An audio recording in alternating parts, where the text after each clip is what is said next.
Welcome everyone, Dr. Thor here. Get ready for Gnosis. Well, I want to talk about here one of those fascinating things that happens, and unfortunately, it's much rarer than you think in terms of getting a little bit of documentation and feedback. Of course, over the years, IGOS has really been the only person to track magical phenomena. That's basically things tracked to magic, grimoires, etc. We've worked with many different practitioners, from radionic type people to witches, and who was able to generate the most success, etc. But that's for a different and fascinating talk. This lecture is on the Red Dragon Grimoire and the actual proof that we actually made contact with Satan. And we actually have proof of it, which is rarely shown from everyone. I've heard stories from people that are unbelievable, and of course, people that live in the mythology land of the Necronomicon, and those kind of people who make up stories from the anti-hateful person against occultists, H.P. Lovecraft, otherwise known as Houdini's best friend, who wrote a book against occultism. But, of course, everything he does is occult, and it just shows you how people, instead of getting into the study of real magic, of real grimoires, and the connection of all these powers through techno-shamanism, they want to go back into fantasy land. Pretty sad, but a truth that is undeniable. Now, the person who sent me this information has been working with the Red Dragon for a few years, and he's a very dedicated person, as you can tell from his message, which you can find on our actual, the email from him is actually on our testimonial page, which I'll leave at the end of this lecture. At the bottom there, you can click over and read what he actually stated in some of his facts from his actual letter to me. But he's been working with the Red Dragon for quite some time, following all the directions, being very careful. And you can see he's done literally hundreds of evocations, where he's actually what we call ritual projections, in proper terminology for manifesting science. He's gotten all sorts of different results in terms of messages coming to him. Now, I did do a whole video on this, which I think people should check out in terms of how spirits manifest, etc. And of course, there's a lot of just plain liars out there talking about evoking spirits that show themselves. You got pictures of it. And of course, the complete garbage that comes from Aleister Crowley, the fantasist, deviant, Satanist freak that he was. And of course, since he was rich, he got away with it. You're rich friends too? You probably do. This little cretin called Aleister Crowley was who talked a bunch of nonsense and blew all of Daddy's money and was able to convince a lot of people of how rich he was. And like a lot of rich people, he was a freeloader. But he just talked endless nonsense and tried to swing everything into his homosexuality, which is what he was dedicated to. And he had helpers, all homosexuals. And the fact that he had some bisexual or female relationships means nothing. Especially since if you were convicted of homosexuality in England until 1969, by the way, it was a horrible crime, which could send you to prison for many years. So, him stating that he wasn't, of course, he stated the Knights Templars were Satanists. He said the Baphomet was Satan. This is all typical Crowley out nonsense. So, if you're going to follow boobalicious jerks like him, well, you get what you deserve.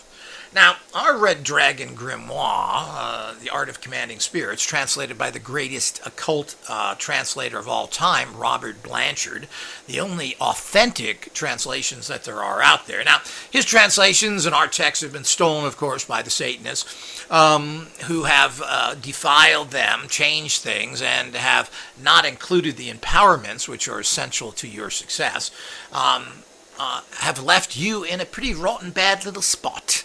And, of course, there's still the great pure stuff out there that we produce. And all of our grimoires are as close to the original as can. We never change anything. We don't change any of the sigils or redraw them. Other people like to read little pretty circles. Yeah, we make pretty circles here. They weren't pretty in the old books.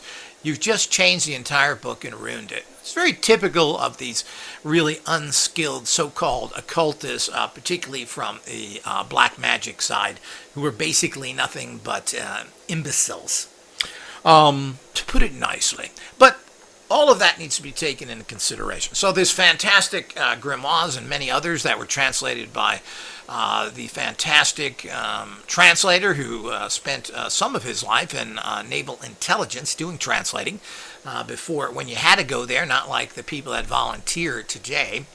So the whole idea is that he spent his time doing this and was a ardent occultist. So this is very rare where you can get a translator who also is an occultist. Now, you get a lot of translators who are college professors, otherwise known as stumble bums. People that know nothing, that are hiding in the academic system. I kind of have an interest in magic. These people who translate things get it wrong. You translate a few things wrong, and you have destroyed the translation and could possibly make it very dangerous. Every word is important, and you cannot exactly translate anything word for word. You have to interpret things through understanding of what? Of ritual and other magics. If you don't understand that, you're not going to pick the right word. Anybody that knows anything about translations knows how difficult it is to translate very inexact non-English languages into an exact language. All languages, particularly European languages, are kind of descriptions of things. They use the same word for everything. So something that means a rock that you throw can also mean a pit in an olive. So the whole idea is this is the kind of garbage that you get from the European languages, as well as them, of course, everything masculine, feminine, and if you're German, it is queer. We have to E, because we are a queer race. Yeah, ooh. So the whole idea is that these kind of things that have to be understood of the inferiority of these languages and how you can make them explicit in the very superior English language. So as you move into that, you need to understand that. So using a good text, having empowered text that connect you to the actual spirits that are in that book, which is what our sigils do, is extremely important. Really is next level occultism. Not going back to the ancient stuff and doing it exactly, but making sure you're connected as well, like all of our books do, which is why they're so important and why they work so well and why they're so powerful. So this person put a lot of hard work in and was expecting, like a lot of people do, of some sort of spirit to appear to you like it's some sort of comic book drawing. Now, nobody really knows. We've got these different drawings, and of course, I believe all these are very interpretive. It's unlikely these were drawn by the people who saw them. And even if they were, well, that's one manifestation of that. And, anything that comes from certain sources, and grimoires tend to be a certain amount of pulp fiction. They were there to sell. And cool little drawings, certainly as today, tend to make books very enticing. So it is expecting to see these physical manifestations of Lucifer or Satan in particular. This person was trying to evoke them for gambling wins, which of course is what they're good for, or what they can do. And through the process of all this, he has had all sorts of signs come to him. And I've talked about this with other people in terms of what you're going to see in the real world, not the fantasy world, not the liar world that tells you that they see spirits. Now, these spirits do appear occasionally, and we know that spirits can show certain forms. Ghosts do. Now, whether a spirit will do this or not so that they can be more physically seen by you is totally up to them, and oftentimes requires a huge amount of energy. I'm not sure that particularly demonic spirits want to do that. They prefer to save their energy for other things. But they do like to let you know by knocks This is quite common. You'll hear a knock somewhere. You'll feel a certain cold draft or a hot draft. Even a wind will come up, which normally wouldn't be in your room. You don't have any windows open. You don't have other things. All of a sudden, you feel something. So this is very classical, and there are many ways that spirits can manifest each other, and there is no 100% certain way or exact way or duplicated way that spirits reproduce themselves, other than the fact of it's been commonly thought that balls of light, light images, etc., that pop up of not any really distinguishable form tend to produce themselves. So this is very common. Now, to get things past that, there's all sorts of ways that spirits can tell you that they're around or that you contacted them. And it's kind of imbecilic and very shallow to think that, oh, they pop up in front of you like a bad movie. And the bottom line is that that is why they're movies. And if movies showed you the real thing, you would never watch them. They're not overly interesting. Dramatic manifestations, while do happen, are very rare. And generally, they're very frightening. So I'm not sure if spirits even want to do that because of that. So the whole idea is that they generally don't do that, but they make themselves known in other ways.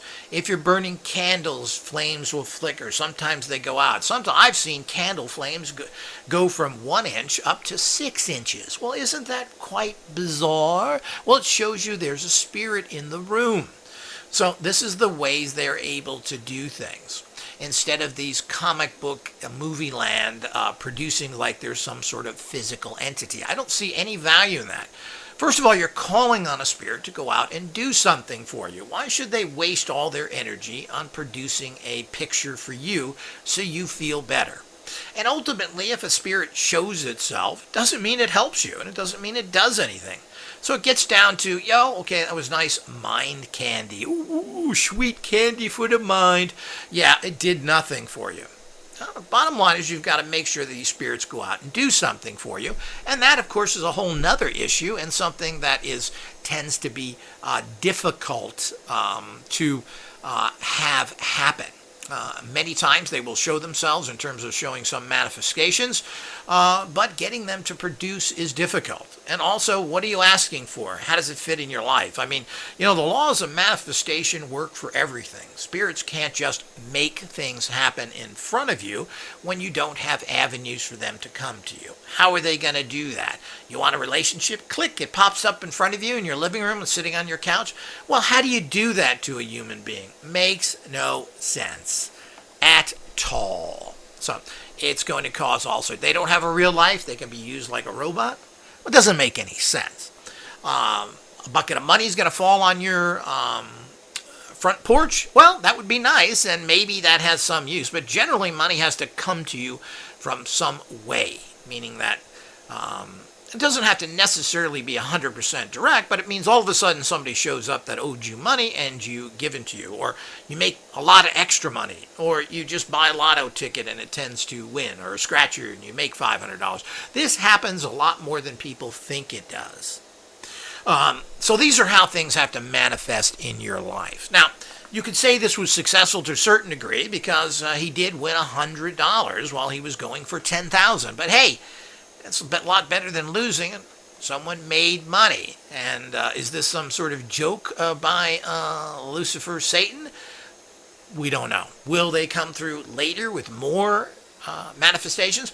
But, you could say, well, that the spirit didn't manifest for you the way it should have. Maybe it couldn't bring you $10,000. It could only bring you $100 at that time. So this is very typical. It's also the way that these negative spirits tend to laugh at you. Okay, you called upon me, you commanded me, I did it. But it ain't what you totally wanted. So, you got to understand that this is how things work. This is not some sort of computer input, and you demand what you want, and that demand then turns into exactly what you desire, especially dealing with spirits that are not really your buddies. Demonic spirits are not there to help you. So if you expect better results generally, you have to use more positive spirits, but a lot of them are not into manifesting sex and money, which is what everybody wants. So, to ask an archangel for sex or money is kind of insulting. That's not what they're there for. So you go to the lower entities, and that's what they're there for. That's what they're all about. So, but you do have to understand that that's in the bond. So what happened after one of his rituals? And of course, he's had lights go out. He's had entire electricity in his neighborhood, a block go out. These are the kind of things that happen. And spirits are able, for some reason, to mess with electricity. And this is a common thing happening. So, and these are relatively rare things. It doesn't happen in this person's city very often. So when it happens, this is a way of the spirit saying that they are here, that they have contacted you. Lightning, thunder, other things that come up that spirits tend to be able to handle easier. They'll let you know there's something weird is happening. So to think again that they're going to be sitting in a chair smoking a cigar, drinking a cognac when you come home and they're going to talk with you, certainly this would be wonderful. But these kind of things, again, are very movie-based. Don't expect that to happen in reality. It would be nice, but, as happened with me one time, as with another person, is that one spirit's manifest, it is frightening, and that person pooped his pants and ran out of the house. So the whole idea is, was that good for the spirit? Spirit knows he's going to frighten you, and the point is, why bother doing that?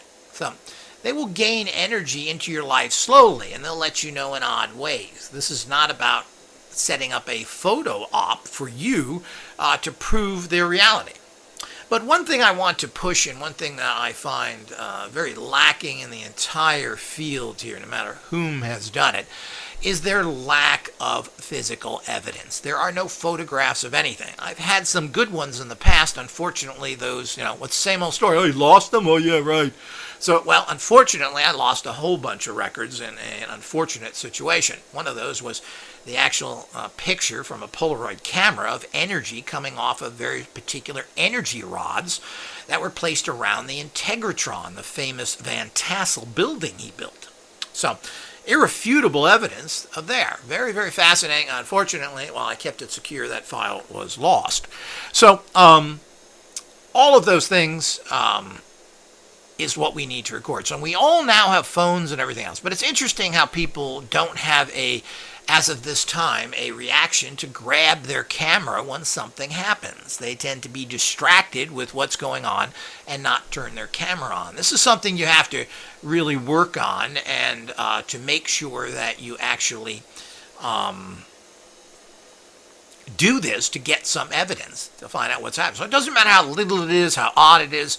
It really doesn't matter. It is evidence that normally wouldn't be there. And here's a prime example of a mark being left on a particular cabinet that was not there before. A kind of burnt-in mark on top of it.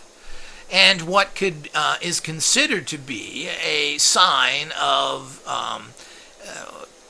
Satan, a wavy type sign that signifies the value 6, and it shows 666. So the fact that this is a very interesting manifestation. Now, if you expect the Gettysburg Address to be written here, or clear writing like it's been typed out on a keyboard, well, you're living in goofball land. The fact that you get manifestations like this are amazingly potent. And this is how spirits talk. They're not going to give you perfect information as a general rule. It's going to be a symbol. It's going to be something odd and different. This is how things manifest. You think you're going to make life very simple, where you get a little written note and a perfect little symbol? While these things do happen rarely, I have to wonder if they are valid at all and not made up by the practitioner. When something like this comes up, this is very typical of a real manifestation. And as such, we all have to keep this in mind, of that these are the kind of things that happen. And if you're doing rituals, you should always have a camera close to you. Cameras are very cheap, and you can take pictures. I recommend having 2 cameras, a digital camera and a Polaroid camera, or particularly our energy camera, which will take pictures like this and develop and show the energy that was there, which can be quite shocking over time. So All of it is quite fascinating. What does it mean? Well, you can trans. So he was able to figure this out, that this is kind of an old symbol in Hebrew letters. And again, this is an extension here, but which represents this. And of course, he did evoke Satan. Why wouldn't that come up? So, and if you say that, well, 666 doesn't it? Well, of course it does. That's what you understand it to be, so that's what's going to be produced for you. So this is all part of the aspect of it all, and something that you need to understand. But it just shows you that if you're dedicated and do the rituals and you're following the correct text, that you're going to get results, and they're going to manifest in different ways. So, drop all these fantasy Hollywood movie results type of thing of expecting to see things. But you should expect results, and you should be, as he did after I spoke with him some months ago, well, ask them to show themselves. Tell them to give you a sign. And these are the type of things that happen. So it's pretty clear, and again, more proof of the reality of spirits and evocation, especially if you do things correctly. Now, the Red Dragon Grimoire, otherwise known as the Grand Grimoire, is a fantastic classic book that we have taken in its purity and done it and translated it properly, as well as putting in empowerment sigils to connect you to these energies of the red dragon, so to speak, energies. So all of this is what you need to do things right. And don't let fools tell you different. Don't be moved into following people that think they know better, that have ripped off translations, that are Satanists, that are basically trying to stop your evolution. Make sure you stay with the people that are really true, that have done the research, who are out there. And the only people that I know of is Success Tech, IGOS. I mean, we've been researching grimoires for 30 years. This is ancient magic technology. Why wouldn't we use ancient magic technology? And why not incorporate these things into modern tools as well, into consciousness type machines? We're doing all that. We have the classic texts. They are all there for you to use, and you can go out there and experiment as well. You do things right and correctly, and all these things are very, very safe. You use bad translations by people who don't have any credibility, who tend to be Satanists to begin with, well, you're opening Pandora's box, and that box is going to suck you in and destroy you.